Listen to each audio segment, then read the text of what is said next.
On a un sacré hiver et si ça en fait râler certains, bien, ça en réjouit d'autres. C'est probablement le cas des gens en Basse-Côte-Nord qui voient en cette fin janvier la route blanche ouverte presque partout.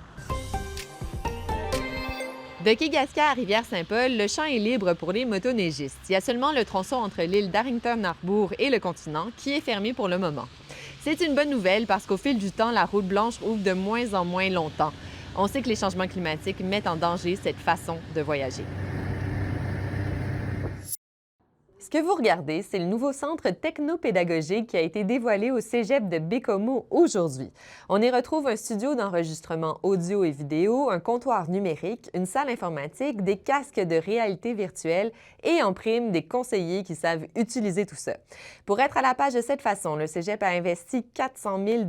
La direction espère que le centre va stimuler la création de balados et la production de contenu numérique. Depuis hier et jusqu'à dimanche, il y a plus d'un millier de jeunes hockeyeurs qui sont à cette île pour le tournoi Ferro.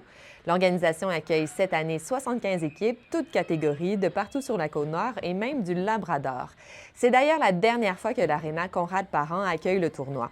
S'il y a un peu de nostalgie dans l'air, l'organisation dit qu'elle ne s'ennuiera pas des dégâts d'eau et de l'incertitude au sujet de la glace. Elle est prête à tourner la page.